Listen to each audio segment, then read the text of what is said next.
to that end, I want to say once again, hello and welcome to all the people online, and thank you for all your comments and shares. We are getting more shares now than we used to get watches. That's amazing. It used to be 15, 20, 30 people would watch. Now we're getting 70 and 100 people sharing. So I'm very grateful to all of you who are being here with me today at Sangha Yoga Church, and we're also grateful to everybody online. So everybody say hi. Yay! Hi! I want to continue with this series that I'm doing with you all on mindfulness. As I shared with you, I created this concept when I was hired to go and speak at a principals conference, a group of school principals. And the fact that school principals are now starting to look at mindfulness as a way of doing their jobs better is just awesome. It is so cool. If ever there is a career where everybody wants a piece of your time all the time, and the other thing is, I've discovered that principals and ministers have a lot in common.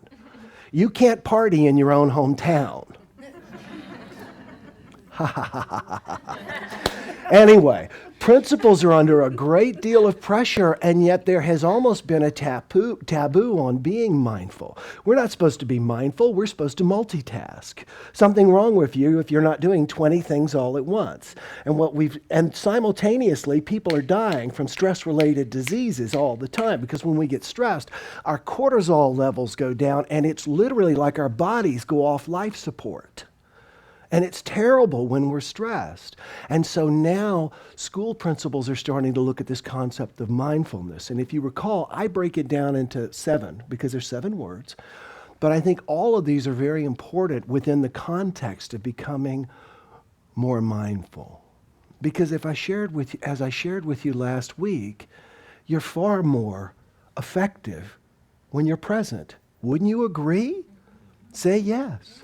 It's absolutely amazing. Do you ever catch yourself? I'm sure you do. Where did I leave such and such and such and such? Because you weren't present. We need to develop this idea of mindfulness. And the first step in mindfulness, in my opinion, is to meditate. If you're not tired of hearing me say meditate, you will be. Because I truly believe it is the most important thing that people can do for themselves, for their families, for the nation. You want the world to get better? Sit down, shut up, and close your eyes. Because we need to then become a positive force within the world. And meditation isn't some ooga-booga spiritual practice. Meditation is mental exercise. One more time, everybody. It is mental exercise. It is placing your body under stress. Think of meditation exactly like being in a yoga pose, because there's really no difference. You put yourself into it. You're supposed to stay focused. You have a drishti that you're looking at to keep you balanced. And you know that if your mind starts going all over the place, what happens? You fall out, right? Raise your hand if you've ever fallen out of a yoga pose. We've got to begin to use our minds so that we don't fall out of situations in our lives. We've got to begin to harness our minds through meditation. So everyone should meditate. The second thing is Indians. The I stands for Indians. Now, what do I mean by that? I talk about sacred clowns. We all have sacred clowns. We all think that life would be great if we only surrounded ourselves with people who agreed with us, liked everything we did, anticipated our every need, and never got on our nerves. There's an old saying of a man who died, and he found himself in this place with these winged beings, and they brought him everything that he wanted. They always agreed with him, and they anticipated every one of his needs. And he was in this afterlife sensation for about a year.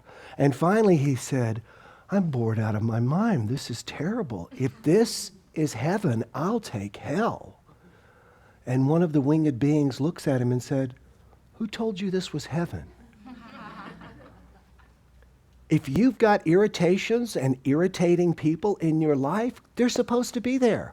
They're your sacred clowns, because those people in that capacity probably would not upset other people as much as you'd like to believe they would. The old saying of Mother Teresa would strangle this person. Are you kidding? No. We've got to look at people who are bringing challenges to us so that we can work on the challenges. And as I've said before, your spouse is your sacred clown. They're supposed to be. They're absolutely supposed to be. You are so drawn to this person, but at the same time, there's a reason there because they're supposed to grate on you a little bit to rub off the rough edges. Does that make sense? Raise your hand. Okay, too much sense. Thank you. And as I've said before, you're other people's sacred clowns too. It's true, but don't abuse the privilege, okay? So, meditate, Indians, now. This is when we get to what we talk about in mindfulness, and that is being present, truly being in this space here and now. You know, there's an old t-shirt, I think, that said, "I've gone to look for me. If I get back, please let me know." And that's how most of us live our lives. We're sitting there while we're with our families and we're thinking about work. You know, we go to work and we miss our families. And what we've got to do is, wherever you are, be there. Be there. And that is cultivated. As we talked last week, you can cultivate it through what's called sitting Zen or Zazen, which just means present to being whatever is in their room with you. Or you can do a mindfulness walk. And Marty and she started joining me now on my mindfulness walks, where you kiss the feet with your ground, kiss the ground with your feet. It works both ways. There's a lot of kissing going on. And we are only present to what is there. In other words, we can say, look at that beautiful flower, but we can't say, I'll bet the Johnsons planted that flower last year and now it's coming up, because that happened last year. Does that make sense? We have to cultivate now. We have to be in now. We have to bathe in now. Remember the old commercial about the woman was talking about Palmolive dishwashing liquid? And she'd say, oh, Palmolive, she says, you're soaking in it right now. We need to soak in the now. And then finally, we get to what I want to share with you today, and that is this idea of the mind being dual. And by that, I don't just mean two. I mean that you've got two sets of mind. Let me say that again. You've got two sets of two minds, okay? See, I'm so confused, I can't even explain it to you. No wonder you don't already know this. Here's what I mean by this. There is a dual nature to the human mind, and the human mind is dual in content. Let's take them one at a time. Here's what I mean by the dual nature of the human mind. You know everything that's going on around you based on your five senses. Do those senses, where do they all send the data? To the mind. You'd agree with that, right? So you really know what's going on around you because of your five senses, and all of that is coming into your mind. That's one function of your mind. It is, like I say, when we talk about doing mindfulness walking, it's about being a data collector. It collects data. Your mind is saying, what's out there? What's out there? What's out there? What's out there? The other aspect of the human mind, and this is the divine part, this is the part your dog can't do. This has to do with the fact that over time we have developed this cerebral cortex, and we actually can begin to envision the future. We can begin to envision the future. We begin to see the future. In fact, a lot of us spend most of our time there. Unfortunately, we take the worry train to get there. You with me? We get on the worry train and get off in worry land, and that's the future. We can just as easily, but it is not habitual, begin to get on the happy train or the prosperous train or the healthy train or the all above train. I'll take them all. And begin to see our future that way. So here's the interesting thing. The mind is taking in what's out there, but the mind also gets to project out what it would like. Now, you can look at this from a metaphysical level, and you can say that the mind is literally changing reality. In some ways, I absolutely believe that. But mostly what the mind is doing is it's changing you. The reason I wasn't able to be with you all last week is that I'm creating my very first in-depth, comprehensive online program around the Complaint-Free World program. I'm going to Oregon to shoot videos with a top video producer in a top video studio. And I wanted to have scripts this time. I wanted to make sure that I knew, because I'm talking without a script here, but I wanted to make sure I covered everything and all that. So I literally have had to sit down and write a script. Now, each script is about 45 minutes. In the last 7 days, I have written the equivalent of half of a 60,000 word book. I've written 5 books. They all average about 60,000 words. So I have written about that over the last few days. Now, here's what's interesting. 8 days ago, I knew that I had to do this. And my ego mind was going, it ain't happening. It ain't happening. Go ahead and tell Marty I'm not going to be at Sangha again this Sunday. It ain't happening. I'm not going to get it finished. There is no way. There's too much work. Can any of you all relate to any of what I'm... Raise your hand, please. Thank you. So I'm not the only nut in the room. Thank you. Can't happen, can't happen, can't happen, can't happen. Do you know what finally happened? I finally decided I was going to be here today. This was my goal, to be with you all today because I enjoy being here so much. I was going to do it. I was going to write 5 scripts, and I was going to do it in 7 days. And I did. What changed? Instead of taking the worry train to the future, I took the confident train. I took the belief train. The mind is truly, in so many ways, neutral, but it will create life based on whatever you project out there. And simply for survival as a species, what's been programmed into you is worry. Be careful. Watch out. Be careful. So I want to encourage you. Part of my meditation practice, I do the same thing every morning. I take Jake for his walk, which means my mindful walk. He's actually taking me for a walk. He doesn't know it. We do that, and then we go and we sit on a park bench. The first 5 minutes, I set a timer on my phone, and I visualize my life even better. And I go through all the areas of my life that are important. My relationship with Marty is always the first thing. How can it be better? How can we be happier? How can we enjoy? Not what can I do, but what does it look like to feel that way, to go, wow, I thought we were good before. This is awesome. And then I do that with my career, and I do that with my relationships with Leah and Star, people that I get along with, and my physical body. And I take just 5 minutes every day to see me better than I already am, because what most of us do is take all day seeing ourselves as worse than we already are. It's true.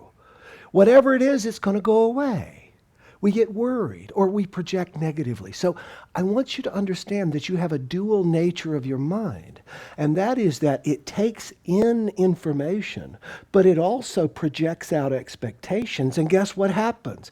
The expectations come real, then you take it in, and you start to go, I told you so. I told you so. Of course.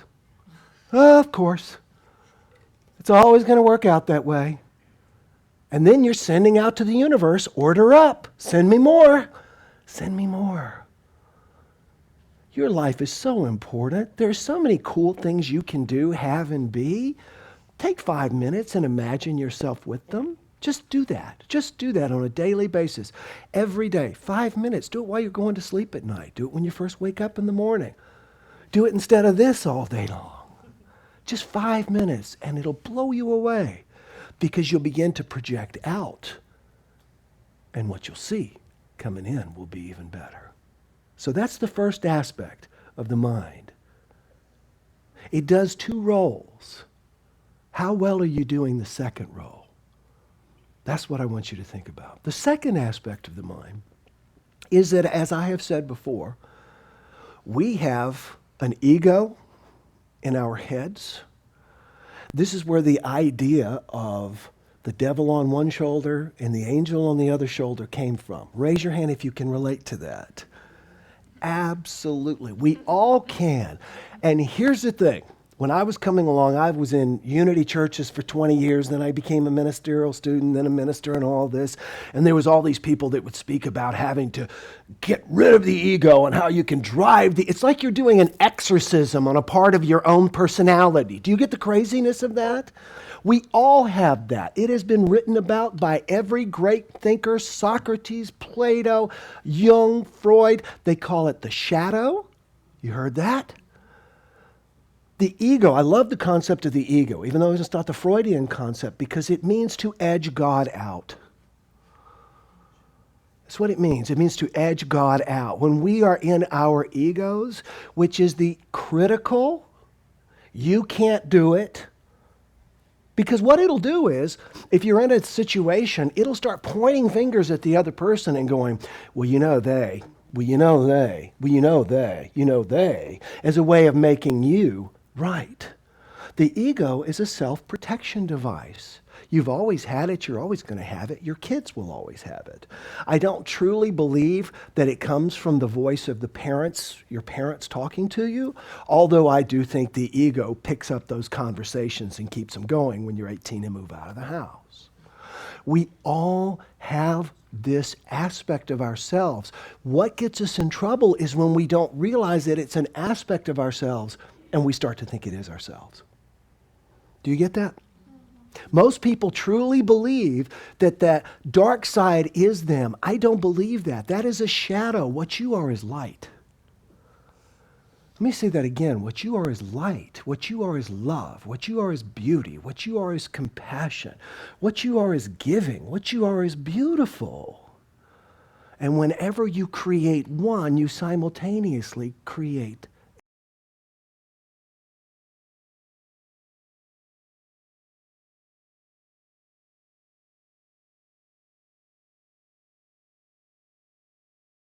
an idea. For years, I've tried to disassociate myself from my ego. And I remembered the story in the Bible where the woman with the many demons is brought to Jesus. And Jesus does something brilliant. Before he casts the demons out, he says, "What is your name?" And they said, "Our name is Legend, for we are many." Now, cool story. He then drives them into the pigs. Pigs jump off a cliff. Not a good day for the pigs. But anyway, he asked them first what their name is. And for years, I've tried to which part of me is this and which part of me is that. And finally, this is a true story. I know this is going to sound wooga booga. I don't care. I asked my ego what its name was. Now, you have to remember I'm from the South, so it didn't surprise me when he told me. I kid you not, I got a name clear as bell. It was a bell, which is also not a name. The name was Bonafide. Bonafide. Now, when you look up Bonafide, you know what it means? It means true. It means real. It means actual. So what he's saying is that I am Bonafide. I am Bonafide. I'm the one telling the truth to you, son. Why don't you listen? I found this great image this morning of Ned Beatty. Trust me, son, I know what I'm talking about. I even see him with the white suit, but usually he's got a big beard and a big floppy southern hat, like from antebellum time, and a cane. And he's in my head, and no matter what happens, trust me, son, I know what I'm talking about. If I start getting the least bit upset about something, if I think, I wonder if Marty remembered to do something I asked her, he goes, "Oh, she probably didn't. She don't care. She says she loves you, but she lives to irritate you, and you know it." That's my ego.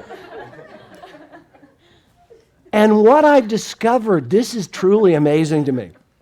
When I wake up in the middle of the night, which happens for me once or twice a month, because I have this ritual sometimes of oxymoronical.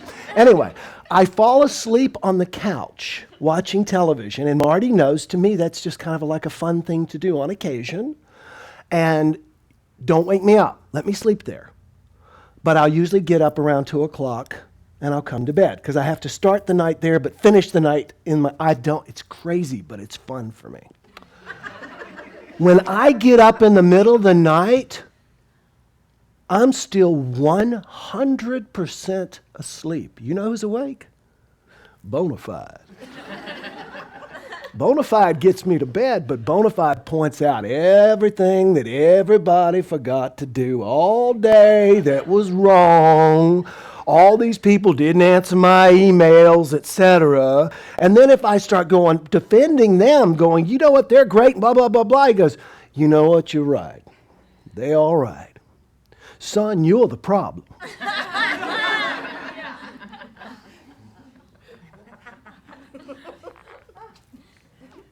You want to exercise that demon in your head? Ask it its name. Separate it from you. It's not Josh, it's not Danielle, it's not Marty, it's not Will, it's not Anna. It's someone other than you. It's your rude roommate. It's your onboard computer virus that is there to tempt you and taunt you and tick you off because it is your own personal, round-the-clock sacred clown. God loved you so much, he gave you a take-home version of your own sacred clown that's in your head all the time, talking to you, putting you down, blaming everybody. The ego always asks 3 questions.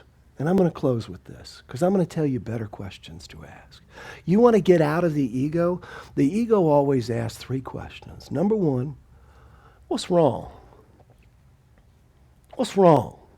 The ego looks around and says, what's wrong here? That's all it says. What's wrong? Then it says, who can I blame? Who can I blame? And after it's done its little work with that, it looks around and says, what can I get? What can I get? That's all the ego asks. What's wrong? Who can I blame? And what can I get? So let's take the opposite of those questions. When you find yourself in your ego, if you want to stay out of your ego, if you want to be that beautiful, bright light that you are, it's not that challenging. You don't have to go spend the rest of your life in a cave in Tibet. All you've got to do is consistently ask yourself all day, what's right? Who can I thank? And what can I give? What's right?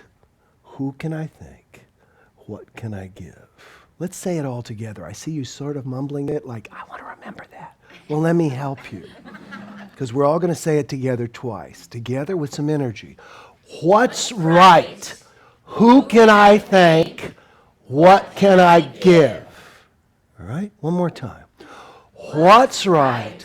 Who can I thank? What can I give?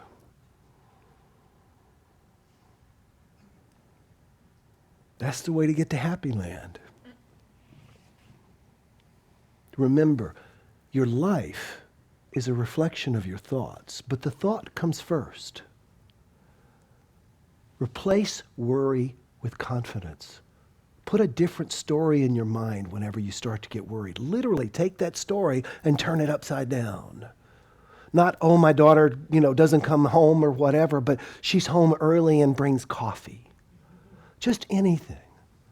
And the second thing is realize you are not your ego. Find out who your ego is and get to know them because you're not getting rid of them. But begin to ask and to quiet the ego by saying, what's right? Together? Who can I thank? What can I give? One more time. What's right? Who can I thank? What can I give? Let's take somebody's hand and seal this in prayer. Infinite Spirit, we give thanks for the dual nature of our minds, which unfortunately sometimes feels like we are in a mental duel. And thank you for the ability to get beyond that, to realize that that negative shadow, that is not us. And we can rise above it by asking, what's right? Who can I thank? What can I give? Thank you, God. And so it is.